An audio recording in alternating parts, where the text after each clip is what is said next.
What's going on, everybody? Welcome back to the channel. Today's video is going to be all about wrapping up my California Delta event, the FLW Toyota Series event up on the California Delta.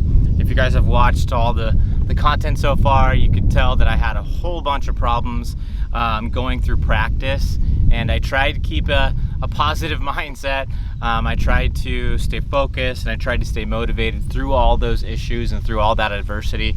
And I'm not gonna lie, it was really tough. You know, I'd get out there and I'd start trying to fish, and maybe I'd get a bite or something like that, and then something would happen, and or I'd go to an area where I thought that I was gonna get bit and I wouldn't get bit, and it just kind of, every day was hard. There was nothing easy about that entire trip, unfortunately. And you know, I would have hoped to have been able to run into some bigger fish, but it just was tough, and unfortunately had a tough tournament. But even through that, I do want to highlight some of the gear that I was using and some of the tackle that I was using in that event, so that way if you guys saw something that you liked, then you can go out, get it for yourself, and get yourself some good quality equipment. So one of the first things that I want to talk about in today's video is the tackle that I was using to throw my spinnerbaits and my chatterbaits while I was out at the Delta. And it was the 7'3" medium heavy fast action 6 Sense Fishing Divine rod. Really great rod for spinnerbaits, really great rod for chatterbaits as well. And I got it paired up with the Daiwa Tatula SV 6:3:1 gear ratio. All through practice I was fishing 12-pound test, and then on the last day of the tournament I upsized it, because if you guys have been following the content, you'll know that I broke off a good fish on the chatterbait. So that was pretty unfortunate, but this is a great combo if you wanted to get it for your chatterbaits, your spinnerbaits. It's got a nice soft tip, kind of helps you really get that bait out there, helps you cast, get some good distance. But then it also has some backbone to where you're still going to get those hook sets, but it's got enough give to enable those fish to really get a hold of it and get that hook into their mouth, so that way when you do set the hook, you do get some good penetration into their mouth. The spinnerbait that you guys saw right there was not the one that I was using in my Delta tournament. The one we were using in that tournament was this one right here. Hopefully that's focusing in for you guys. One thing you want to notice is it's got this green blade. I painted it green, and then it's got this nice bluegill pattern, baby bream 6 Sense silicone jig skirt, and dual molds ultra minnow spinner jig, Hildebrandt blades on there, nice thin wire. I didn't catch any good fish on this bait, but it definitely helped me cover water, helped me on that higher tide, and I did catch fish on it. Just wish I would have been able to put something together where I got bigger fish off of it. The chatterbait that I was using for the most part was this Brett Height, I can't remember the name of the color, but it's a green pumpkin with that red. When I link it in the description of this video, it will have the correct name and have the right color on there, but I can't remember it off the top of my head right now. But I was using a 1/2 ounce, and I used a few different chatterbait trailers during the practice and in the event. I used a Rage Menace trailer. I also used a 6 Sense Divine swim bait. And one thing that I found is that when I was fishing, the bluegill had really bright chartreuse tails on it. So when I was using that Divine swim bait, I would take a chartreuse marker and then just color that tail in, and it gave it a much more realistic look. So the next rod that I want to talk to you guys about is the 6 Sense Sensory. It is the 7'7" heavy action rod. This is what I was using to punch. The reason it has no reel on it is because this is the rod that I lost in the water. I dropped it. I went to flip out a 1/2 ounce sinker that I was using to punch the 6 Sense prawn, and I was also using a 3/0 jungle flipping hook by Owner, or I was using a 3/0 6 Sense flipping hook. And I was really bummed that I dropped this rod and reel combo into the lake. I mean, that's $400 right there, unfortunately, that you lost. But at the same time, this was a great setup for that punch bite. I had that 1.5 ounce weight that I was getting through that deep cover. I had that 3/0 weight, or 3/0 hook to the 6 Sense prawn, and the one that I was using a lot of was the dark melon red. And the reason I like that color so much is because one side had a green pumpkin and then the other side had a much darker green pumpkin. It wasn't quite black, but it was like almost like a watermelon on one side and then a dark green pumpkin with some red flake in there. And the reason I wanted that red flake in there is because on the Delta, those fish really like red. I had it paired up with a 7.0:1 gear ratio Corrado K. Great reel to pair up with this thing. And then I was using 60-pound Sunline frog and flippin' braid. Really good braid. I really like that stuff. I like the Sunline braid a lot. I might try some new stuff in the future, but that's what I had on in this tournament, and it will get the job done for you guys as well. But this is a great rod for that punch, for the flipping. I'm really happy with it, and I was really bummed that I didn't have it to go into the tournament and really utilize this as much as I would have liked.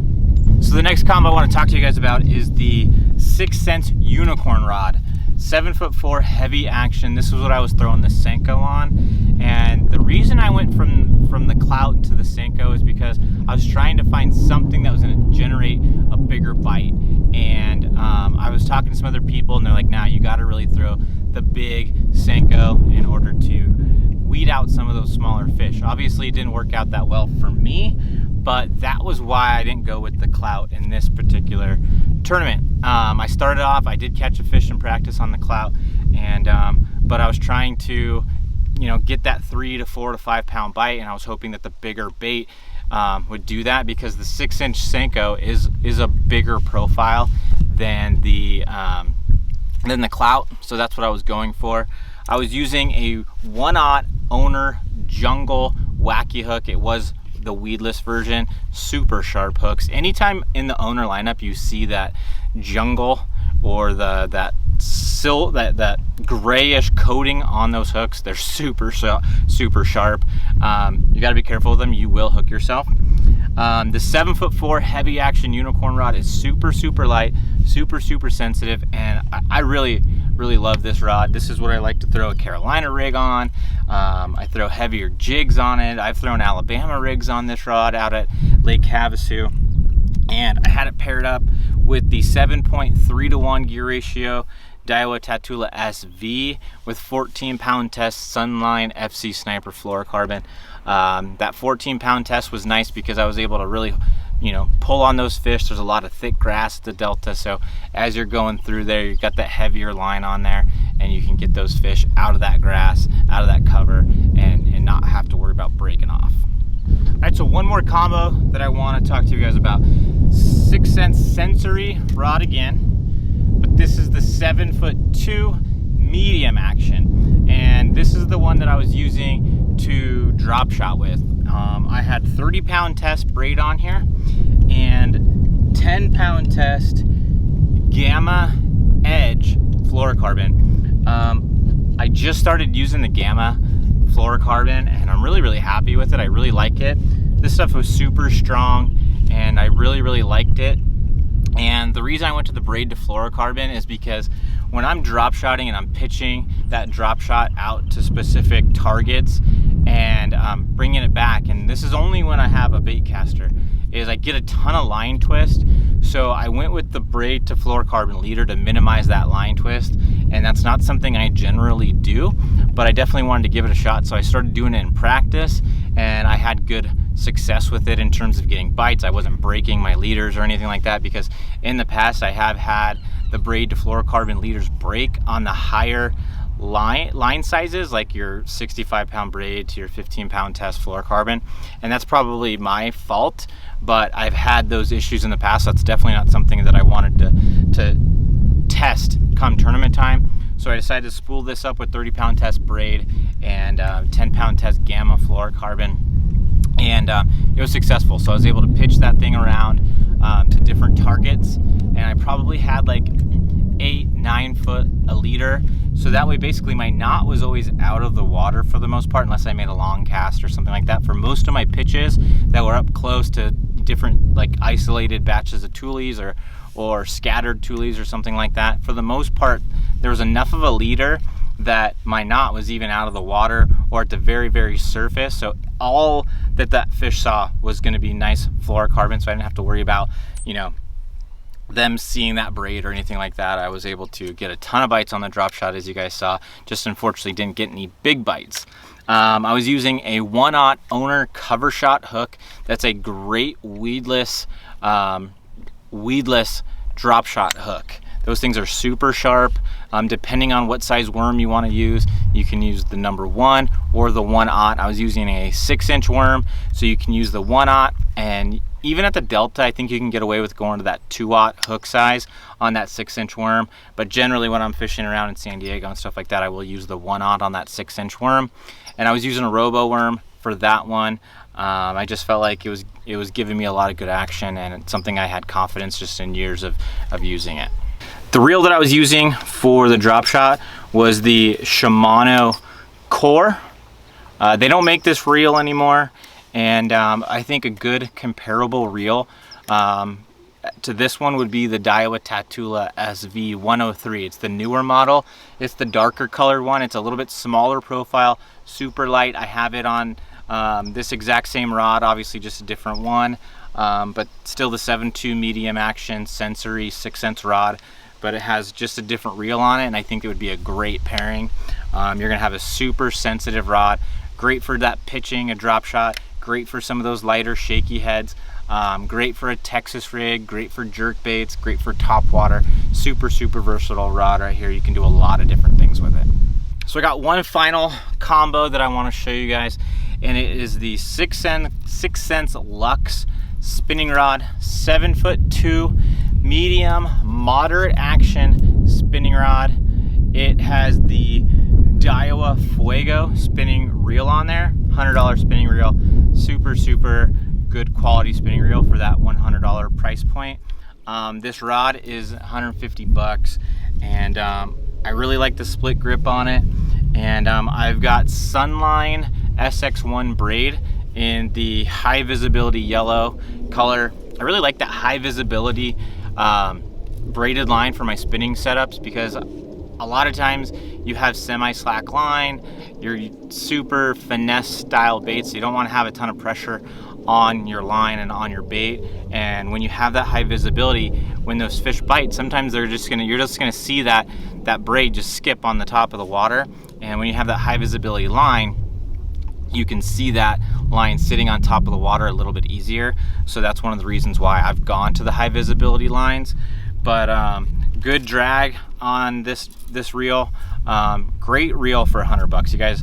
This is something that I recommend. I am gonna probably start going a little bit higher end on my spinning reels, not like crazy $600 spinning reels or something like that, but maybe like a Stratic CI4 or something like that in that $200 to $250 price range for the spinning reels. I've never had any of those, so it's just something that I want to start dabbling with. But this rod right here is great for a drop shot, Ned rig. I was using it to fly line a thin Senko. You know, it's just a super sensitive rod. It's got good ability to cast those light baits, especially with the braided line. It's got the backbone to be able to fight those fish and get good hook sets.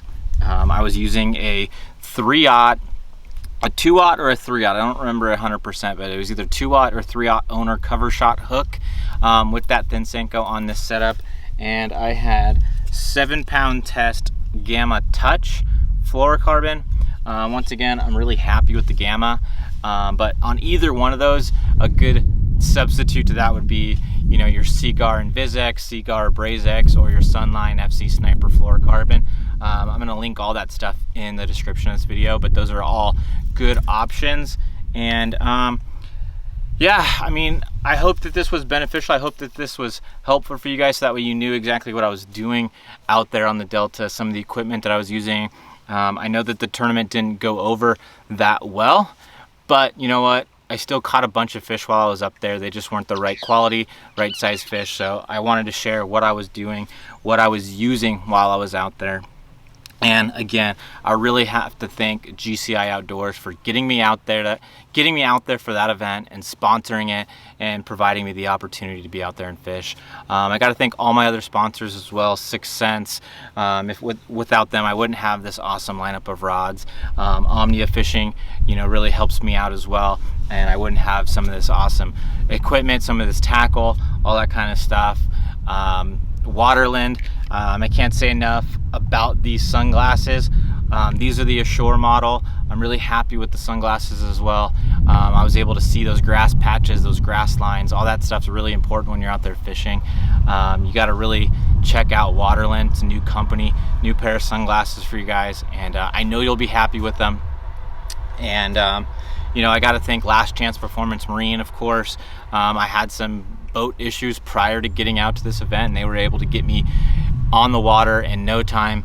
They got my boat fixed, they got the prop fixed, all that, made sure that nothing was wrong, and got me back out on the water without any issues to get to practice and everything like that. I hope this video was beneficial. I hope you guys got something out of it, and make sure to check the description for all kinds of links to all this stuff that I'm talking about in today's video. And yeah, if you have any other questions, make sure to drop a comment down below so that way you guys can get those questions answered. And if you're new to the channel, make sure to subscribe. I'd really appreciate it. And if you like the video, give it a thumbs up. And thanks again for watching, and I'll see you guys next time. Later.